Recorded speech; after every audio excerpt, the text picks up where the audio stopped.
I recently applied for a new role, and funnily enough, the employer didn't ask for my CV. Instead, they asked for my social media handles. And it got me thinking, do we even need a CV anymore?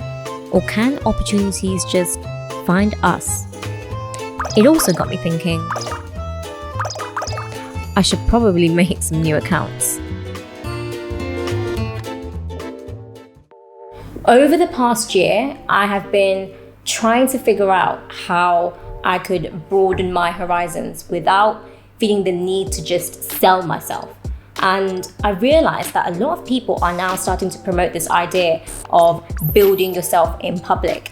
And it's definitely become a thing now, like a big thing.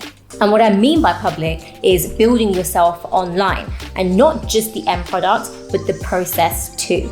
Now, there's definitely been a shift in how we use social media. It went from cultivating friendships online to now collaborating between personal brands. So why are people doing this? Now, don't get me wrong, I'm not complaining, because it's actually quite refreshing to see people being more transparent about their ventures, especially when we're very protective over our own methods and our own secret ingredients. But when this employer prioritized my social media handles over my CV, I then started to see the answers, and I went from being a skeptic to a huge fan. And for that reason, today I am going to tell you guys everything that I've learned about building an online presence, or as I like to call this phase of my life, growing in public mode. This phase is heavily influenced by a lot of people, including Austin Kleon, David Perell, and Jack Butcher, who I mentioned in this video. And they are great examples of how leveraging of the internet is so important when you are showing your work. So the first big question is, why on earth am I even doing it? And the number one reason is actually curiosity. Traditionally, we always have to apply to something, and therefore we have this danger of not actually knowing where else we can make an impact in. And there's always this notion of opportunities being more discoverable than the people themselves. But instead, if you share your work online, you make yourself more findable, and opportunities actually start coming to you. And that too, selective ones which are tailored to your skills. And this is where my curiosity lies, because I want to see what opportunities I can actually get solely from the work that I do outside of medicine. Now, in the long run, I genuinely think that this can lead to better job satisfaction, because you were chosen for the work that you enjoy doing rather than for the titles that you put in your dead CV about what qualifications you had. Second reason is clarity. I have definitely given myself more time to evaluate the work that I'm doing when I'm articulating it to the rest of the world. And it's definitely helped me swerve the hustle culture, because it's allowed me to question, what am I willing to do consistently, even on a bad day?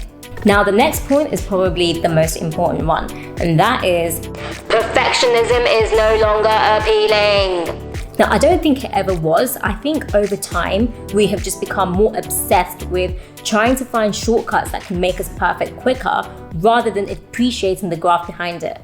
As consumers, what do we love seeing? Behind the scenes. We like to gain a snapshot of how our favorite creators' minds work.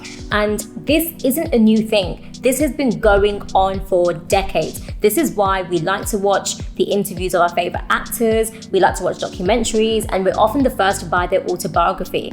Why? Because we want to know the how, the mechanisms behind their work. So what exactly has changed? The rise of the World Wide Web, which has done nothing but just made the answers to these questions more accessible. In essence, I really do think that sharing the process of your work and showing that in real time just gives your personal brand or your product a bit of personality.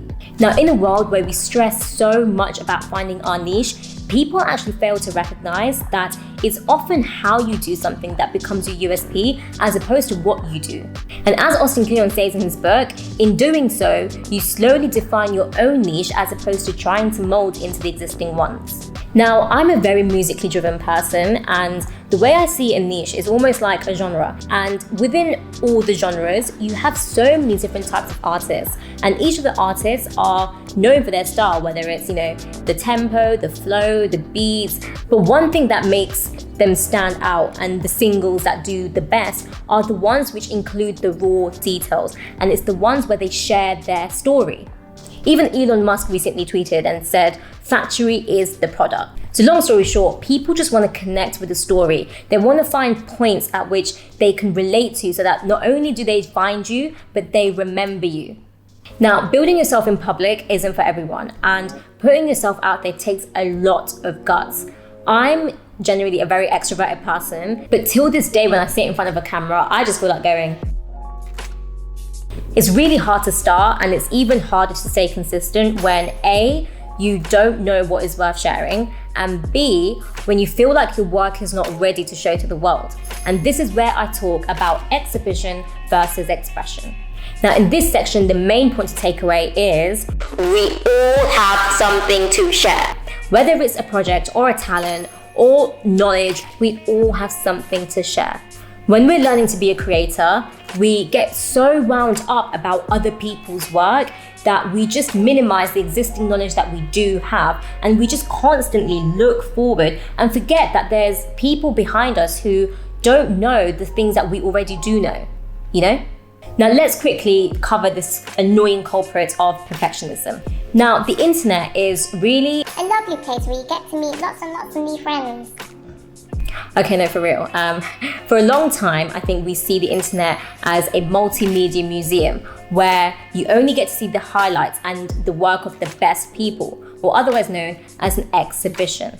This alone is very intimidating because we're used to thinking an exhibition is only there to display the most exclusive work. I think when we use terms like publishing and building an audience, this automatically triggers the struggles of perfectionism because we feel like we have to get our work to a certain standard before we actually show it to the world. And we hear it all the time. "Oh my god, I haven't finished it. Oh my god, I need to add one more thing." And as Austin Kleon points out, we end up hoarding the work inside our brains because we see it as unfinished rather than still appreciating that it's still something. And I know this because a lot of people do it, including me.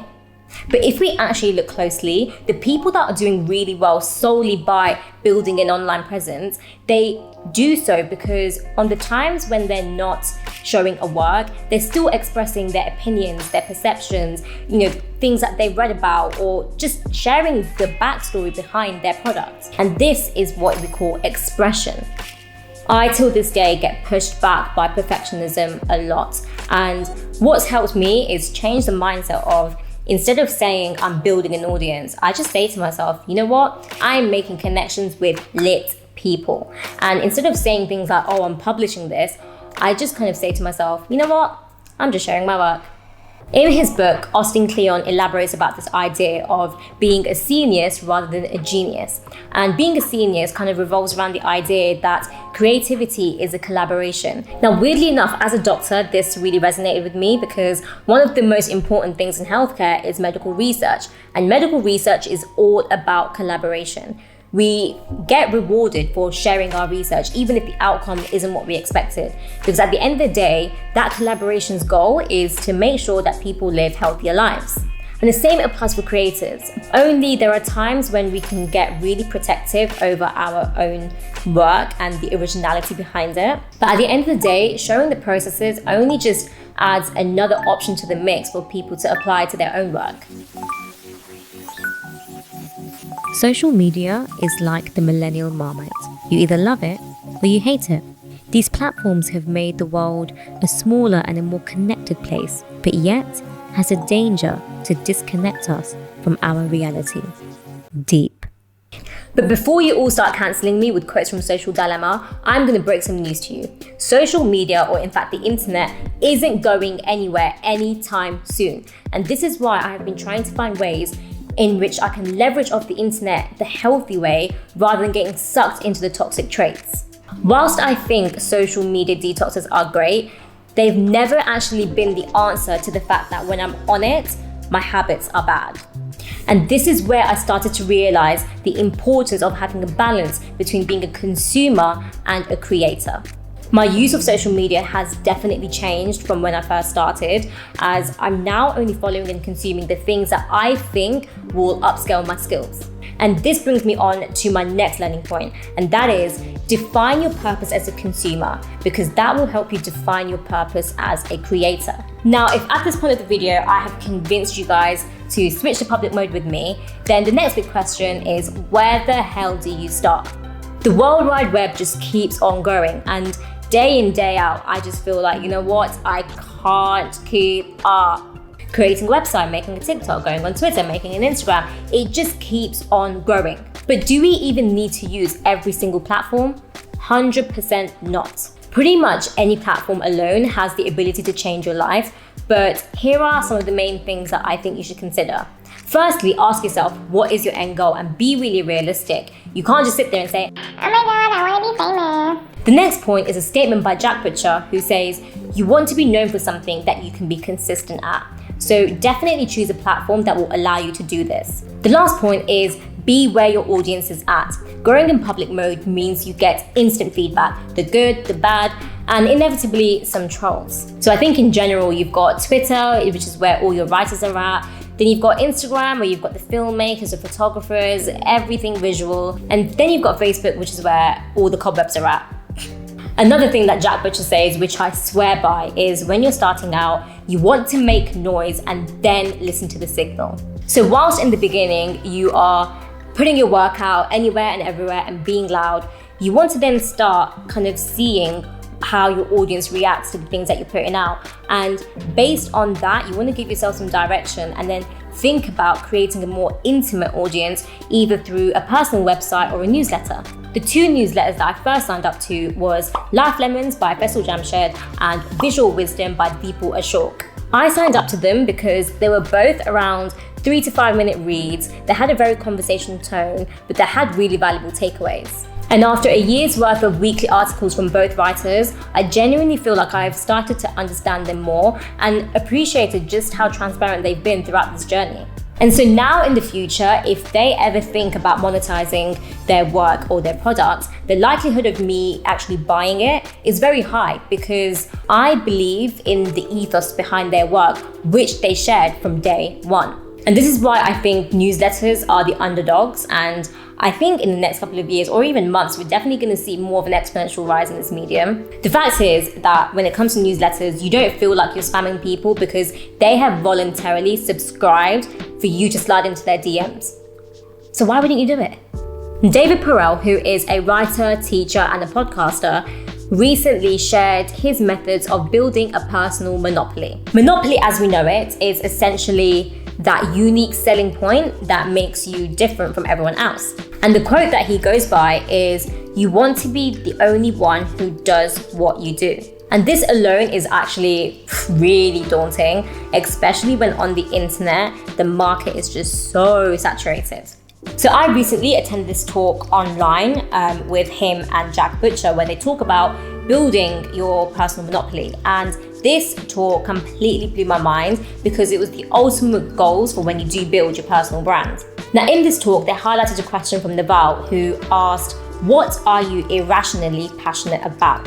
And this should essentially be the base of your brand. Perell states that you want to be able to have a combination of skills that are rarely put together. And then you want to ask, what are people interested in? What are they searching about? And what will they pay money for?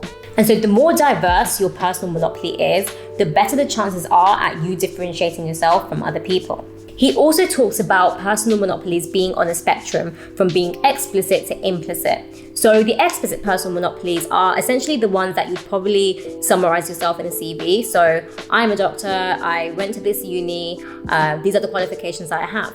Whereas the implicit personal monopolies, they dig a little bit deeper and they focus on the particular ways in which you do something. So for example, if there is something that you've been struggling with right now, then once you find a unique solution to it, that is then something you can teach the rest of the world.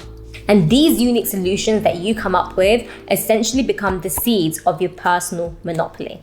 So how does this tie with building yourself in public? Well, With the combination of getting feedback in real time and then seeing what you actually enjoy sharing, you get these signals that direct you towards your personal monopoly much faster.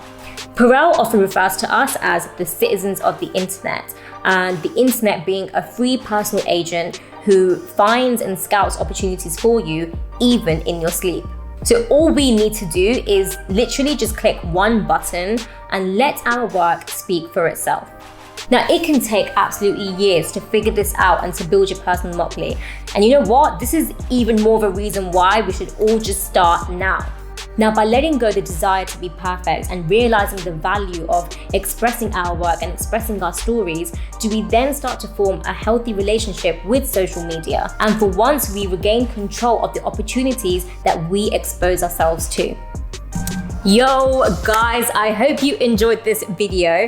If you found any of it useful, then do let me know, because I am planning to make public mode into a fat series where I go more in depth about everything that we spoke about in this video. I don't have a personal website, I don't have a newsletter, I don't have a podcast. So right now I'm in the very beginning stage of all of this, but I thought that public mode would be a good series to document my journey as I am also building my presence on the way in real time rather than retrospectively. I'm also very blessed enough to have people in my life who are just absolutely sick at this stuff. So I really want to bring them on the channel so that they can spit their bars of wisdom to you too. So if you want to see any of that, let me know. And before you go, please subscribe.